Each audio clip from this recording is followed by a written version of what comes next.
Here's the deal, people. Listen, you know what's going on. I'm going live every single day this month interviewing different authors because February for me has become author month this year. Welcome back to another episode of the Make Money and Have Fun show where I'm bringing on superstars, investors, entrepreneurs, speakers, you name it. Everybody is coming on this show and we are having absolute blast. And here's the deal. You've probably seen me a couple times today wearing this red jacket. I feel like I've been wearing this since literally like 7 o'clock this morning. I had an interview at 7, then I did a 45-minute keynote at 11. Here I am again at 1 o'clock. And you know what? I might just do another show after this just for the heck of it so I can have so much fun because all we do over here is we make money and have fun. My motto in life is make money and have fun. I'm on a mission to show everyone how to make money, yeah, and have fun. I'm all about making money and having fun.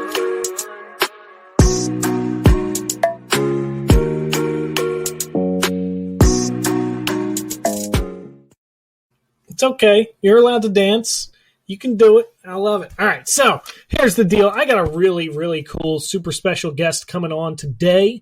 Miss Felicia Slattery does all kinds of amazing stuff beyond just book writing. She helps people write their books. She helps people launch their books. She helps people with their speaking career. All kinds of crazy, different things that go on in her world. So I want to hear it from her herself. So let's bring her on stage, Miss Felicia Slattery. What's up, Felicia? I'm still dancing to your music. I'm sorry. There you go. You and me both. I love it. Thanks for having me. Of course. Felicia, what's going on? I'm so excited you're here. It's fantastic. I love it. February is a fantastic month to write a book, right? Absolutely. Any month is author month to write a book. You know what? I just signed my next contract, too, last week with a publisher. Nice. For there my you go. 8th book. Only 8. Wow, you got me beat. So I always usually tell this story. So I wrote this book when I was 21. Yeah. Just to prove to myself that I could write a book. So I did that. And then around the time I was 24, 25, I realized that all my friends pretty much had books at this time, and most of them had more than one. And I'm like, I can't be the only person with one book. So I wrote this second book.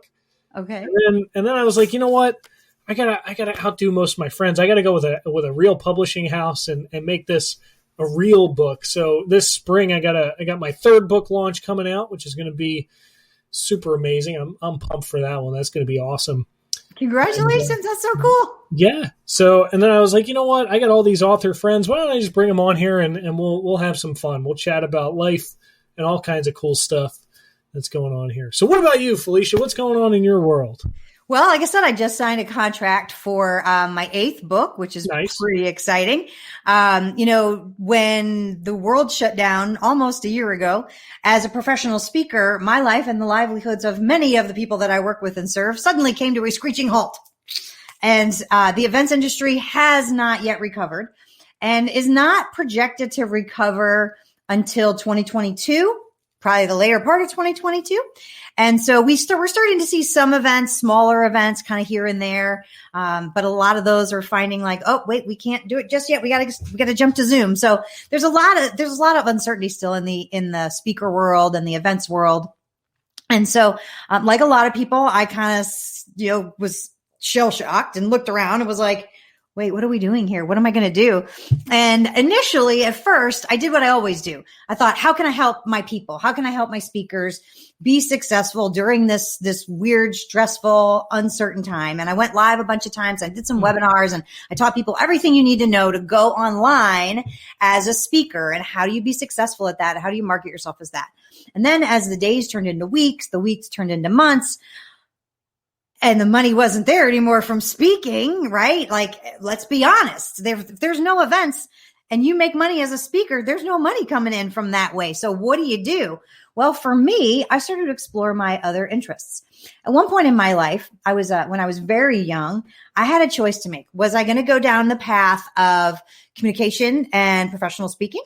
Or was I going to go down the path of something else? Well, obviously I chose communication and speaking. I ended up with 2 master's degrees, created a career for myself. It served me well. I've spoken on stages with people like the late great Zig Ziglar and Michael Port and Bob Berg and Mari Smith. And I can go on and on with some rock stars of some awesome people that I've shared the stage with. But then when COVID hit, I was like, what do I do? And that's when I started to explore this other area that I didn't go down that path when I was very young. And that was the path of cooking. Now, I've been a home cook for a lot of years. And so I absolutely love it. I started a food blog back in 2013 because I needed to keep track of all these recipes I was making, and I was taking pictures of my food and just sharing it on social media like we all do, right? And people are like, "Ooh, that looks amazing. What's the recipe?" And I was like, "Oh, I'll write it down." And so for years now, I've been just as a hobby writing and sharing my recipes and sharing my food from time to time. And I thought it would be cool to teach this.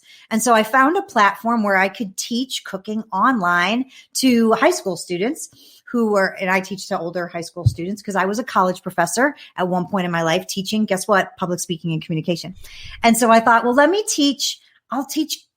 teach cooking classes. It would be super fun. And let's face it, younger kids who want to cook, they just have fun, right? They don't have a lot of expectations. And I was like, fantastic. I can cut my teeth here, see if I like it, see how it goes. And it turns out I loved it. My classes sold out, which was awesome. People started finding out about it. That's how this publisher got a hold of me. So I wrote my first book last fall and finished it on December 21st. And then the publisher reached out to me again and said, "We loved it. Can you write a second one?" So that's what I'm doing is I'm starting to build this plant-based home cooking with Felicia Slattery brand. We're developing a TV show. We're developing, I'm even back at the logo development stage, but I don't let that stop me from going forward. I just do stuff and then we fill in the blanks as we go. So I'm in the midst of all this really fun stuff. I've already spoken to somebody about being a keynote speaker and doing cooking demos on a cruise ship with the biggest names in the plant-based industry. People you see when you look at plant-based documentaries and who write the books and like the biggest rock stars in the industry. And I'll be sharing the stage with them. So it's been really, really fun to grow and build a second brand for myself. And, when I turned 50 last year, I was like, you know what, if I have this dream to have my own TV show and do it for fun and teach people this really cool thing that I'm excited about and passionate about, it's kind of now or never. Not really now or never, but I felt like, you know what, now's the time. Let's do it. So I love that. That's so cool. I was actually going to mention it, and it's surprising that I didn't, but I was actually going to mention in the intro, I've seen you putting up like these cooking videos. What the heck's going on? Yeah. So that's what it is. And it's funny because I am using the same exact skills that I have taught for the last 15 years to my online clients and my consulting clients and my customers who bought my online products and programs about how to be a speaker and how to speak on video and how to be a local celebrity. And all of these things I've taught for years and years and years. And I've done it myself in the speaking world. And now I'm doing the same thing kind of as a proof of concept, so to speak, again and again and again. Now I'm doing it in the cooking world. So I'm just using the same exact skills, the same exact strategies. And I'm just shot out of the gate like a cannon. It is so fun. That's awesome. That's so cool. It's always amazing to me when people have, I call it like the unconventional entrepreneur in a sense, where they have something that's not really what other people would expect to be a full-time business model. Right. For instance, the guy that made my rap video, like that's all he does. He just, he charges entrepreneurs to make videos for him. And he's made stuff for, Ryan Stewman and the Bang energy drinks and stuff like that. Like it's a full-time business for him. And so it's so cool whenever I meet people that are like, oh, I'm cooking or I'm gardening or I'm this or I'm that. And they're doing just this fun stuff and making money with it. It's amazing. Yeah. Well, the name of the show is Make Money, Have Fun, right? So that's what exactly. Exactly. And really, it's so cool that you bring that up. I was talking about this earlier. I gave a 45-minute keynote earlier today, and I was talking about success and what success really looks like. And make money and have fun. A lot of people misunderstand it at first. They think it's a financial thing or something like that. But really, it's all about alignment. It's about creating alignment between the thing that you love to do and the thing that makes you money with it. And when you have that, I mean, it's game over at that point. Absolutely. It totally comes together. And like, if you're having fun doing something, other people see that. That fun becomes infectious. I think because so many people are actually lacking for fun and passion in their career, in their work lives, maybe even in their day to day, even at home lives. And when they see someone living and having a great time and being passionate about it and being excited about it, it's very easy to be drawn to that. Exactly. Even if somebody is happy and even if somebody is having a great time, it's always fun to see somebody else living their best life, doing something that they feel like they've been gifted with, and they're serving others with doing that. I mean, that's how you attract other people into your world. That's it. I mean, you hit the nail right on the head there, because I think that what happens, especially like being steeped in the personal development world, like I've been in for the past almost decade now, it's very much a result driven world where everybody's growth oriented and they're all trying to, become millionaires or billionaires or build a business or invest or this or that or whatever. And it's very much money result oriented. Mm-hmm. But what often happens, like you say, is that people become so driven to the money that they forget about the fun along the way. And it's unfortunate, but then you got people like me who are coming in trying to break that mold and just get people to have more fun out there. Yeah.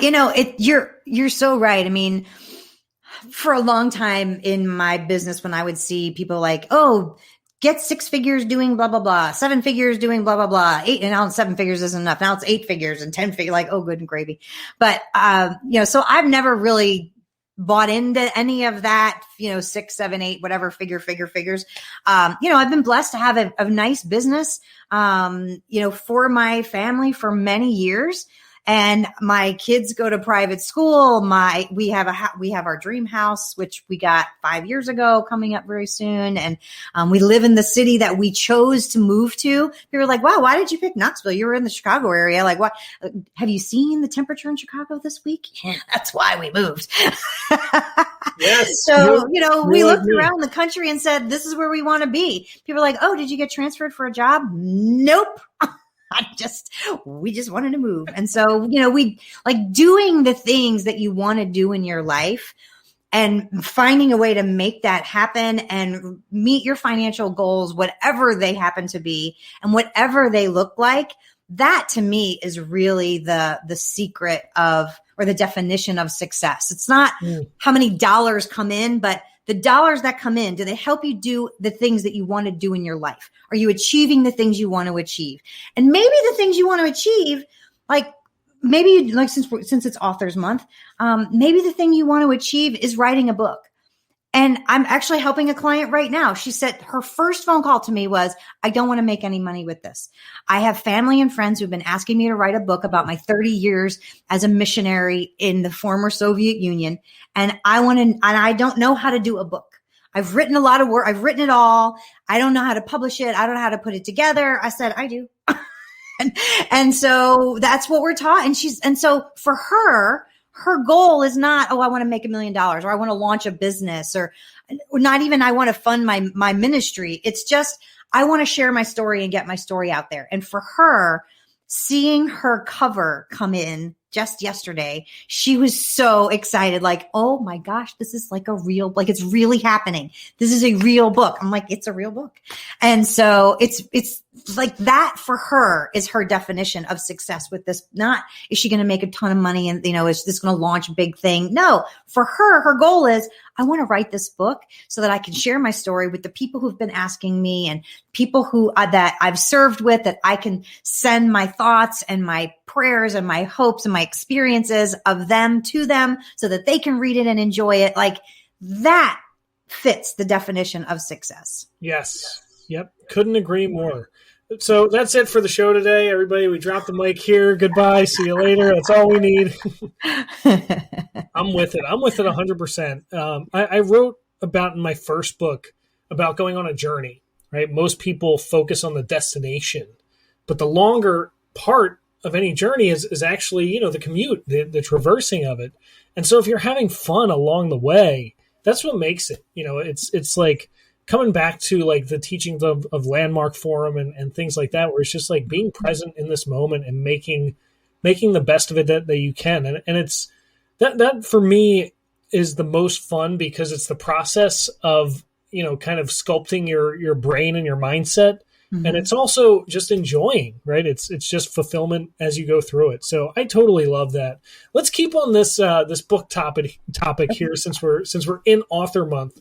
So I know that a lot of people, especially like the people viewing this, are in that space of, I want to write a book, but I don't know how. I don't know how to get started. I don't know what to do, but I want that validation, that admiration, whatever it is. Maybe it's not the money. Maybe it's just, something for their own selves, something for their community.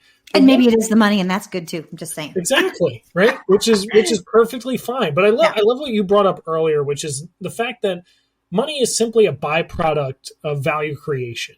And what that really means, and I explain this to a lot of people who come to me for financial consulting, is that, a bag of money sitting in your shed out back is completely useless. It's just heavy at that point. There's nothing else to it except for weight. But when you transact it for something, whether that something is a car or a vacation or a house or a lifestyle or a course or whatever, then it becomes valuable to you once again. So it's really not the money that people are after. It's the transactional basis of that, right? Or the feeling of security from it. Yep. But anyway, we're digressing. Let's get back on the book thing here. So what advice would you give to the aspiring author, someone who's never written a book, but they want to? Well, I'll tell you, a lot of people, this is an interesting concept because a lot of people say they want to write a book. And they talk about writing a book and they think about writing a book and they have notebooks where they started to write a book and they wrote like a page or something, or they thought they started to do something. And then they felt like they got too busy and they weren't able to write a book. Mm-hmm. Okay. Those are people who don't actually want to write a book. So you have to, first of all, think to yourself, do I want to write a book or do I want to think about writing a book? And if you just want to think about writing a book someday, that's okay. Like there's nothing wrong. Like for me, I thought about being a TV cook. I never did anything about it because I was busy doing other things in my life.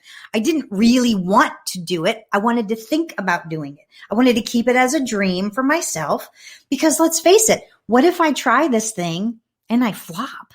Like, what if I suck at it? I'm not going to suck at it, but you know what I'm saying? Like, what if it doesn't go well? What if, I don't know, what if bad things happen, right? So it's easy to keep it as a dream. It's easy to keep it as saying, oh, someday I want to maybe. It's easy to say, oh, I'm gonna. But when you're ready to do the thing, nothing can stop you. So first thing you got to do is make a commitment to the goal. That's the first thing. Second thing is if you really don't know what to do next, well, if you want to write a book, writers write. There's that. Writers also read. So read the kind of books that you want to write because that will give you inspiration. That will give you a model. So just keep reading all of the kinds of books, whether it's personal development, like I know, Fred, you're interested in, whether it's cooking and cookbooks. Like I have read cookbooks. I'm not kidding you. I read cookbooks like other people read a novel. I open the book on the first page and I look through all the pages and I read all the recipes and I read all the head notes and I read all the things, all the tips. I'm like, ooh, that's a good tip, right? Like I'm in my head, I'm like, I love that. Oh, they didn't say this tip about, the avocado or whatever, right? So like it starts to inspire you the more you read things that you want to write about. So that's the second thing. The third thing is decide what it is that you want to write. What's your message? What's it going to be? And who is it going to be for? So that we'll say that's 3 and 4, right? What do you want to write and who is it going to be for? All of these steps are very important steps before you sit down in front of your computer with the cursor blinking at you. If you get to that point, when you get to that point where that computer cursor is blinking at you and you're like, now what? Here's something that has happened. Many people have gotten writer's block, right? We've heard of that. Has anybody ever heard of speaker's block? No, that's not a thing. So when I work with my clients, how I help them write books, very easy. We get on a call similar to this, but private and not for the world to see. And I ask them questions about everything and anything, whatever they want to have in their book. I ask them questions. So you don't have to have somebody who's been a professional interviewer. I had a radio show for a few years and I've interviewed people. I've taught interviewing classes at the university level. I've taught interviewing to entrepreneurs. Like I know how to ask a question. That's all I'm saying. So like when you don't have to have somebody who's professionally done this before. You just need to have somebody who can ask you a question, because if somebody asks you, Hey, can you tell me about blah? Or what's the biggest mistake that somebody who's interested in whatever it is you're writing about could make about whatever? Or, if you wanted to write fiction, you could like, well, what would be the characters' names? Oh, they would be this. Well, where would they be from? What would they be doing? Like, it doesn't matter if you're writing a cookbook. Well, what recipes would you include? And what would you put in them? And whatever, like, just get on a recorded line. Zoom is free, by the way, zoom.us. If you don't already know it and have it, like the whole world, get it for free. You and one other person can talk for as long as you want. You can record it and it'll stay on your computer and it'll be there. If it's you and one other person, it's as long as you want. If you add another person, they only give you 40 minutes, but you and another person talk forever. It's fine. So get that recording. Get that recording transcribed. There's places you can do it and get it transcribed online for very inexpensively. And then you've got a draft of something you can start with. And it's easier to start with something than it is to start with that blinking cursor looking at you. And you're like, I don't know what to do next. Because once you've got something written down in front of you, now you've got something to massage, to work with, to edit, to move things around, to say, oh, I should have said this. Oh, I want to add that. Oh, I want to pull this out. That was the dumbest thing to ever say. Oh, that reminds me, I forgot about this story. I'm going to tell this story in this spot, and then just write your story out. And if you don't think you're a great writer, then record yourself by yourself again and say, hey, I want to tell you a story about blah, blah, blah, and share your story, whatever that story happens to be. Record it, get that part of it transcribed, stick that into, just get it as a Word document, stick it into where it belongs in the book, wherever it makes sense for you. And that's how you start to develop your book. It's really very simple. Once you go back to that step number one, make the commitment that you want to do it. I love that. That was. See, I'm more than this once or twice before, right? I love it. That was perfect. I think that was a perfect description. Step one, obviously, is the biggest thing. Committing your mind to it and making it something that you really want to do. Like I said, I keep bringing this up because it's so fresh. I just talked about on my keynote that I did earlier today, the number one key to all success. And it's this idea of going all in on it. It's just once you commit to it, it becomes that much easier. And I love there is no such thing as speaker's block, only writer's block, which I found so much easier. I wrote my first book. It took me 1.5 years to write this because I'm a slow writer. I get distracted very easily. And by the way, you and most other people. Right. So yeah, you're absolutely right. That's not uncommon. My book that's coming out in the spring, I wrote in 6 months because I didn't write it. I spoke it. Like you said, I brought in a team of professionals to help me put it together. And, now it was able to hit the market much faster than I ever could have done it by myself. So I think that absolutely is just spot on with it. So what about, let's talk about publishing for a minute. Because I know that some people compete in their head over self-publishing versus going to a professional publishing house. What are your kind of thoughts when it comes to publishing that way? Pretty simple. If you have a platform of people already following you, already interested in you, already interested in what you have to share, then it's very easy to get a publisher. That's the first question that publishers ask. They may not word it exactly like this, but it's, what's your platform? That's really what they want to know. Beyond that, then if you don't have a platform, if you don't have people, and when I say people following you, I don't mean like, your mom and your uncle and, and your cousin third removed, 5 states over, like not those people, but people who've never met you before, who you have never met before, who know you and know your work and follow your work and click like on your stuff. And maybe you've been invited to be on podcasts before, and maybe you've got a YouTube channel, or maybe you've got a big social media following, or whatever it is, right? Maybe you've got a big list of subscribers for your business. Like, again, whatever it is, maybe you're a local celebrity, so somebody in Miami, Florida doesn't know you, but everybody in Philadelphia, Pennsylvania does. Great. So some kind of platform is what a publishing house is looking for. If you have that, then by all means, speak to publishers and go that route. If you do not have a platform, you can do it. Anything can be done. And many people have done it, but it's difficult and it takes more time. And it's like a whole nother full-time job to find a publisher. So in that instance, if you just want to get your book out to the world and get it going, by goodness sakes, like get it out there, then self-publish. And that's how you start to build your platform. And maybe you can self-publish one of your first books and then build that platform, use the book to build the platform so that if you ever decide you want to write a second book, now you've got that platform to show to the publisher. Again, I'm not saying that you can't get a publisher if you have zero platform, because let's face it, we could point to all kinds of famous authors who've, written and also sold millions and millions of copies of books, right?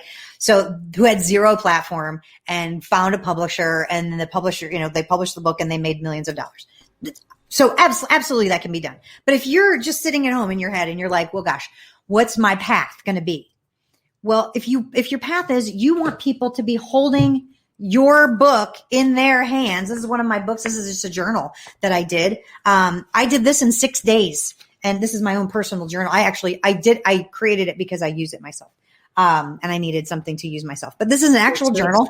And I was like, I want this book to be just done. I have relationships with publishers. I could pick up the phone and call. I can, like, right now I'm thinking of a half a dozen publishers. So I could say, hey, would you publish my book?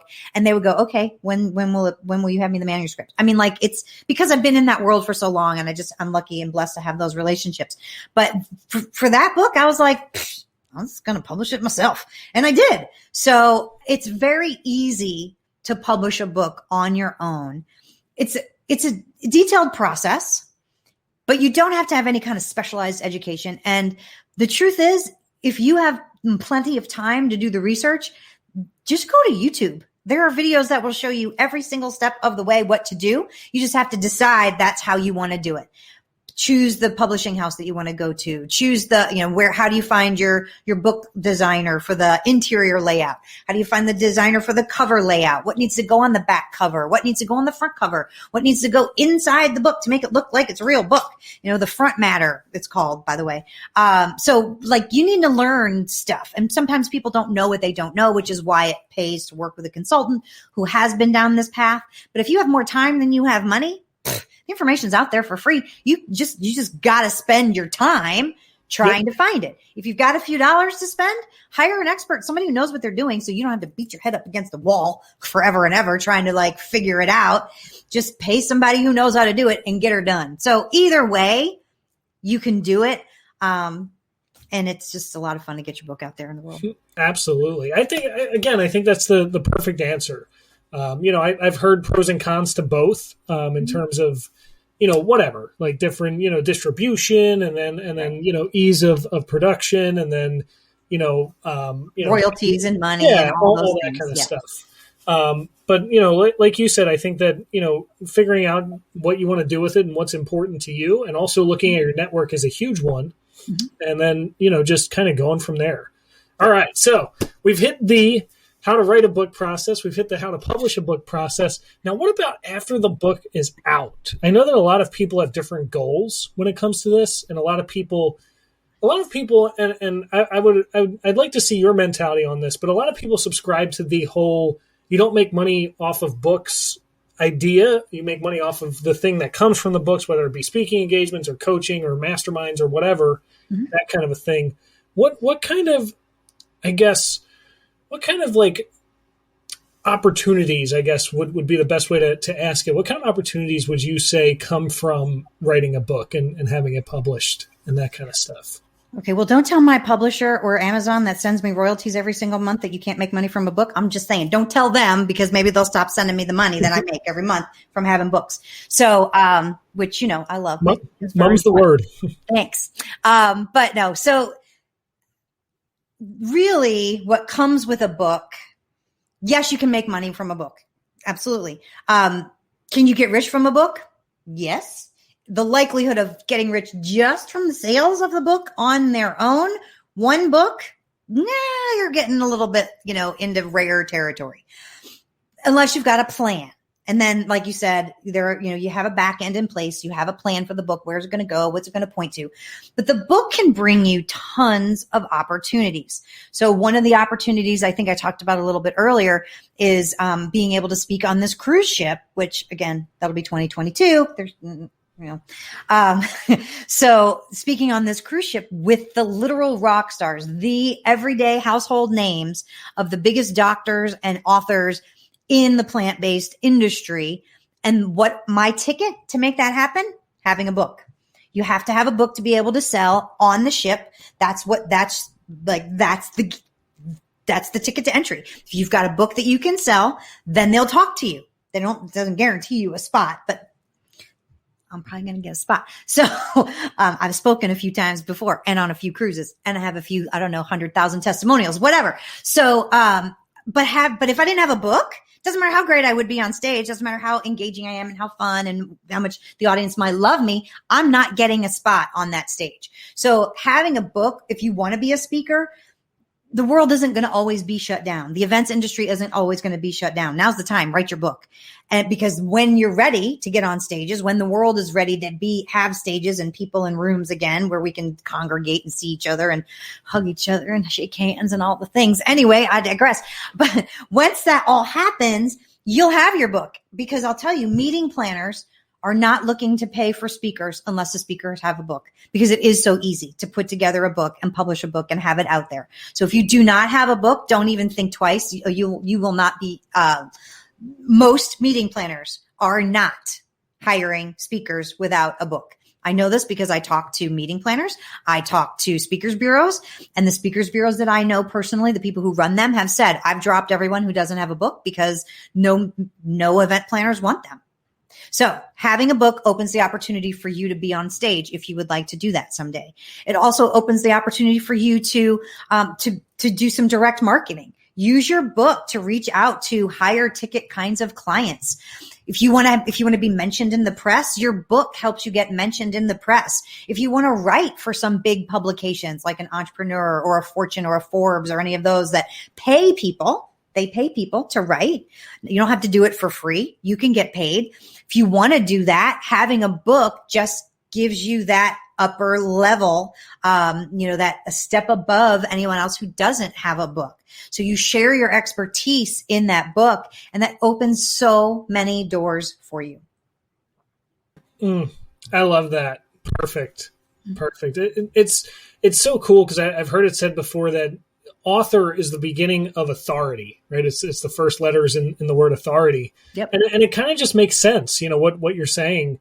I think that, and I said this with one of my previous guests, I forget if it was like 2 or 3 guests ago, but I think that a lot of people get in their own way, especially when it comes to writing a book. They put all these roadblocks and these obstacles up, and they make it seem like it's this really big insurmountable task, when in reality, it's just as hard or as easy as anything else, in my opinion.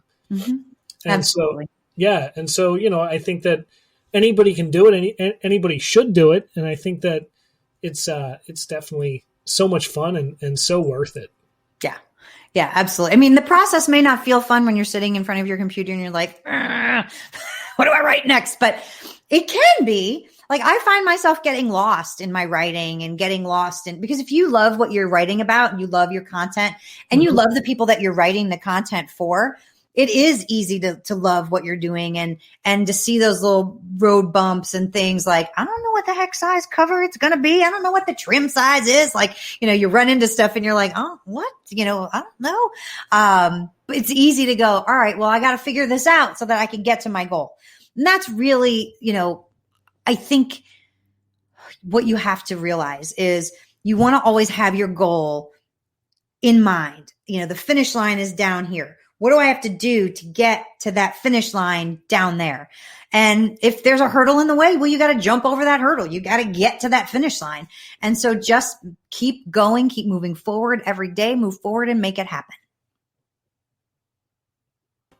Absolutely. Yeah. I think that totally just sums it up. Like you just made book writing easy for everybody out there that never wrote a book.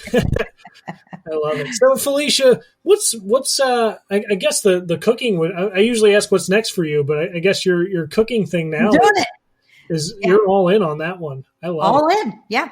We're developing a logo. There'll be a YouTube channel. Right now, I do have a Facebook group where I'm sharing videos and recipes, and it's attached to a URL, plantbasedhomecooking.com. So it's on Facebook. It's Plant-Based Home Cooking with Felicia Slattery, but it's very easy to find. And so, just writing my next cookbook. I've got a deadline on Thursday with a publisher. So I'm working on the recipes and getting some things developed for that, which is really fun. And, we'll be doing some headshots pretty soon for the new brand and building out a new website and kind of the fun parts of the branding process. Yeah. That's always the part that I loved. If you can't tell, I like all the lights and the camera and the fun backgrounds and the fun red jacket, just kind of brand it all up, make it look good. Absolutely. I love that. So what advice would you leave our listeners with today, the first-time book writers, the aspiring authors? What would you say to them as kind of your parting words for everybody as we say goodbye here? If you have a dream, ask yourself, is now the time? And if now is the time, nothing can stop you. Just move forward, one step, one day at a time. Perfect. I love it. Felicia, thank you so much for being here. This is so fun. I love bringing people on this show every day. Did you have a good time? I did. Thanks for having me. It was great. Absolutely. Yeah, this is cool stuff. You're making me hungry now, thinking of all these different recipes and cookbooks and all that stuff. I gotta head over to your Facebook page, over to your website, plantbasedhomecooking.com. That's it. Go check out what you got going on over there. And man, I'm excited for everything that we got going forward. All right. On that note, we will see everybody again tomorrow for our next edition of Author Month. See you, Felicia. Bye. See you, everybody.